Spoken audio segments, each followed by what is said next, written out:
Hey everybody, so I'm back, and first things first, I want to say thank you to the people who wish me well. Um, Everybody saw my video and my post about me being in the hospital yet again due to low blood sugar. So I'm a type 2 diabetic, have been since 2008 because of my son. What started out as pre-diabetic ended up being type 2. I say within a month it turned into a whole type 2 diabetic. So when I was pregnant with my son, my pregnancy wasn't the easiest, but it wasn't like that super bad. And my only issue was to keep my level steady.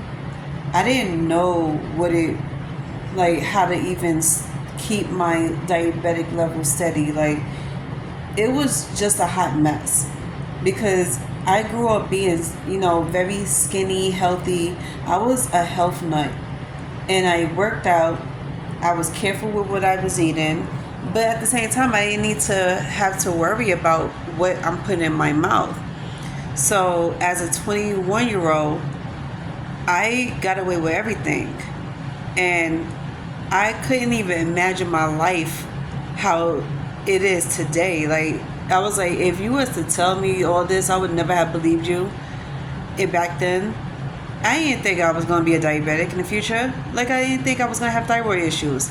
But here I am. And I think my thyroid problems and my diabetes was a lot worse now than it was back then. And it's because of the levels getting low. You thought the levels was high, that it was crazy, as it was the worst. You try keeping a steady level of fucking blood sugar. It's a lot easier when it was high than it was when it was low. So I was talking to a nurse like over a week ago. Like, was it a week ago? Yeah, it was a week ago. And I was talking to him about my eating situation, about how my numbers used to be back then versus now, and how I'm suffering from withdrawals. Like, I'm going through withdrawals because it's like, you know how you don't eat sugar for a long time and your body starts to go through withdrawals. That's what my body is going through right now. So he was like, yeah, it's going to go through that. It's normal and everything. You just got to learn how to substitute everything you had with something new. So I was like, okay, well, that's something I got to learn. But over this past week, my blood sugar kept dropping. Now, here's the scary part about it, because I really thought I was not going to live and get out of this hospital. I really thought in my heart I was not going to walk out this hospital. That's why I was super nervous. I was panicking. And I was talking to the nurse about my past versus today, like how days was back then with my eating habits and my blood sugar and how I used to smoke, drink, and all that stuff versus today. So, as y'all know, I haven't smoked or drank in a long time, and I wanted it for myself because it was a nasty habit. I was dependent on that because that was getting me through the days of me mourning the loss of my grandmother. And I wasn't worried about nothing else. I was just worried about my grandmother and how I was going to live without her. So I used that as a self-medicating mechanism thing. So psychologically, I had to get rid of that in my mind before I physically got rid of it. Because in your mind, you think you need something and you don't. And then I understood what a lot of people were saying, because I'm following somebody on social media that used to be an alcoholic and used to do drugs and all that stuff. And what I took out of his whole situation was using it as a crutch is not the best thing for you. Nor is it blaming your surroundings and everything else in your life will make it work. So for you to start clean on a new slate, you have to learn how to admit that you have a problem, admit that something within you is crying out, and how can you solve it. So my problem was I didn't know how to talk to nobody, and I admitted that all the time. I don't know how to talk to nobody about what I'm going through, so I kept it to myself. And then when I got my therapist, I was like, okay, that's fine. I took care of that situation. What's next? Then it was all about praying. It was hard to pray because I felt like my words wasn't being heard. So night after night, I was crying. I didn't understand why God wasn't listening to me, why He wasn't answering my prayers. So I kept crying days at a time. Like every time I thought of my grandmother, I was crying. Every time I thought that my prayers wasn't answering, I was crying. So one day I finally had the courage to speak to my aunt and tell her about everything. And I took what she said as face value, and I started learning how to pray. And then I started talking to a lot more people out here in the world. I was like, anybody that knows how to pray, that believes in God, I need you to talk to me. I need you to connect with me because I need help. I need a spiritual tribe. And I didn't know how to really ask for help, so I started posting up social media, and that's when I started to meet more women. And I was like, my health issues is in a crisis. Like, it's full-blown crisis mode, and I need help. I need a lot of people to pray for me, a lot of people to talk to me, help me calm down. So, like I said, over the course of the week, of last week, I was going through a little financial situation that stopped me from eating. And my blood sugar went down. It was in the 150s, and it went down to the 70s. And me having a Freestyle Libre on my arm, the monitor, I thought it was reliable and it was telling the truth. But come to find out, it was malfunctioning. Because my blood sugar was like 56, then 58, then 43, and 60s. It kept jumping up and down, fluctuating every freaking hour. And my monitor was going off every 2 minutes. So I was like checking. I had to go through the old school way, just check it by finger stick. I know it's old because it's like I haven't done it in a long time. But I checked it through finger stick, and it was like 136. So I was like, okay, and this was on a Saturday, so I had nothing to worry about. Sunday morning, I woke up to my blood sugar being low. Now, this was real. I checked the monitor, like the old school monitor, the finger stick, and it was down to 76. It went down to 50 something. It kept going down and down and lower and lower. I was like, okay, I'm super nervous. I don't know what to do. So I just went to the hospital. I was like, you know what? If I can't take care of my situation at home, I have to go to the hospital. So I got my ass up and I drugged myself to the hospital.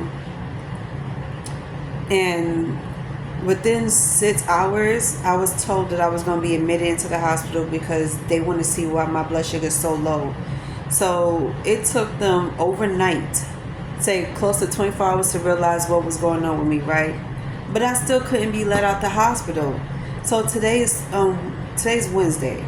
I got discharged from the hospital yesterday afternoon, say around maybe about 4-ish, like close, 5. It's like close to 5 o'clock in the evening.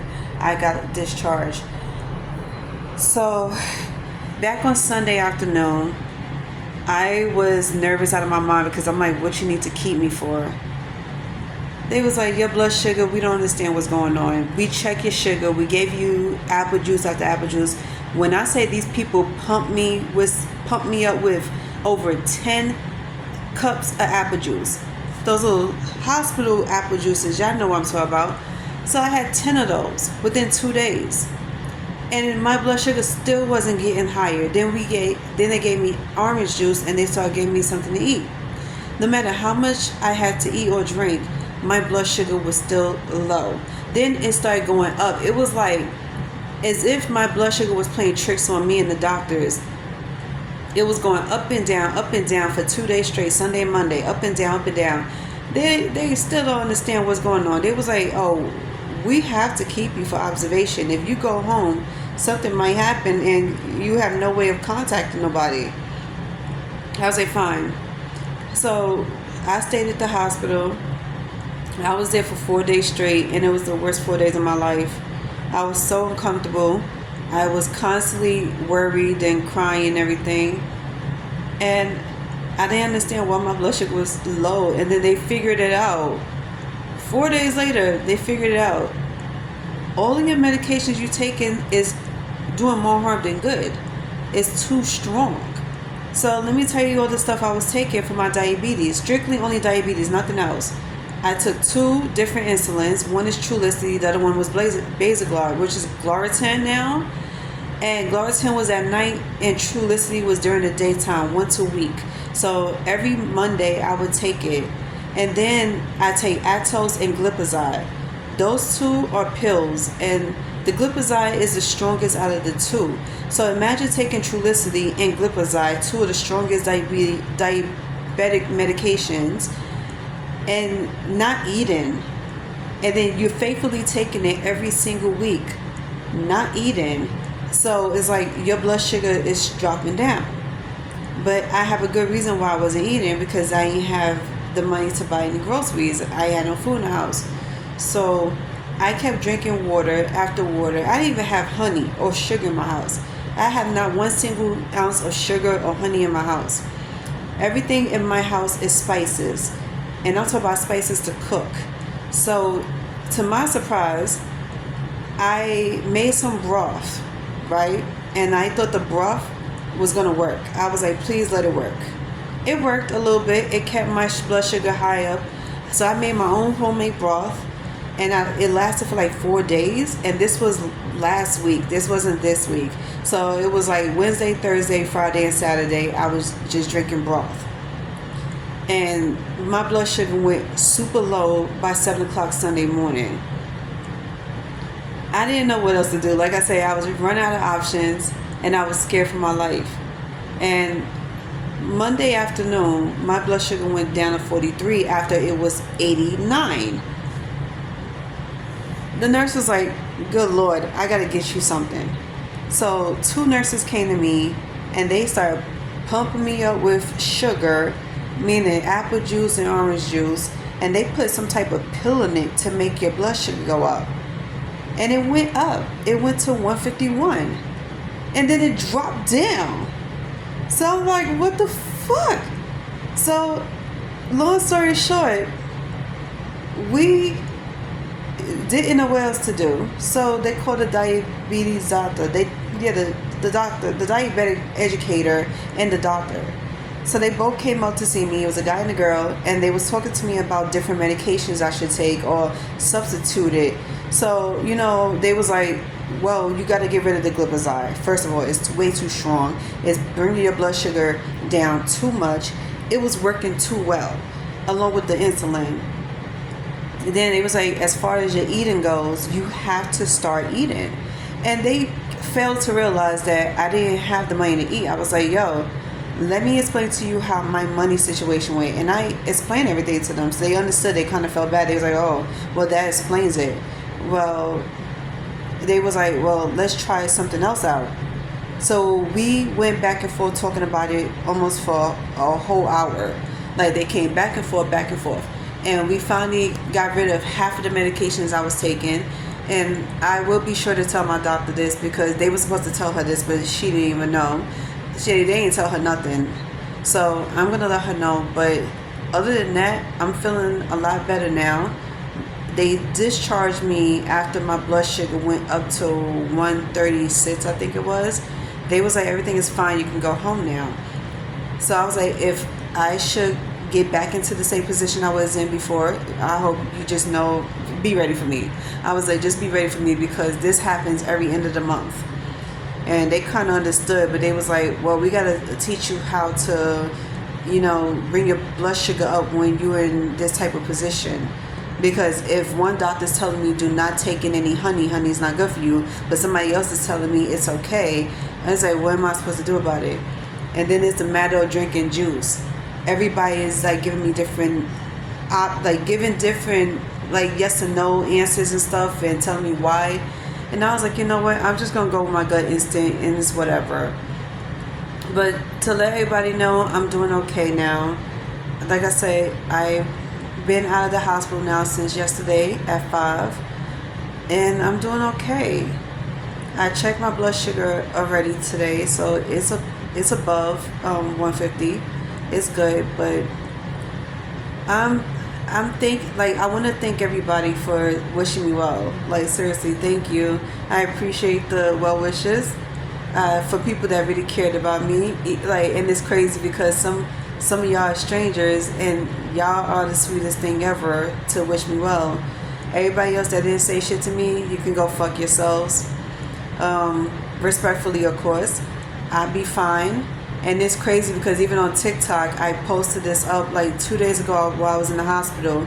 I woke up one afternoon and I told everybody I was going to be MIA for a while just till I get my blood sugar back up. So just pray for me and wish me well that everything will turn out right. And nobody on TikTok said a damn thing to me, but everybody on Instagram and YouTube said something to me. So I was like, you know what? Those are the people that really do care about me. They really do wish me well. So I was like, thank y'all. Thank all of y'all. And you know who you are. Everybody that has said something to me about wishing me well, thank you very fucking much. I appreciate that.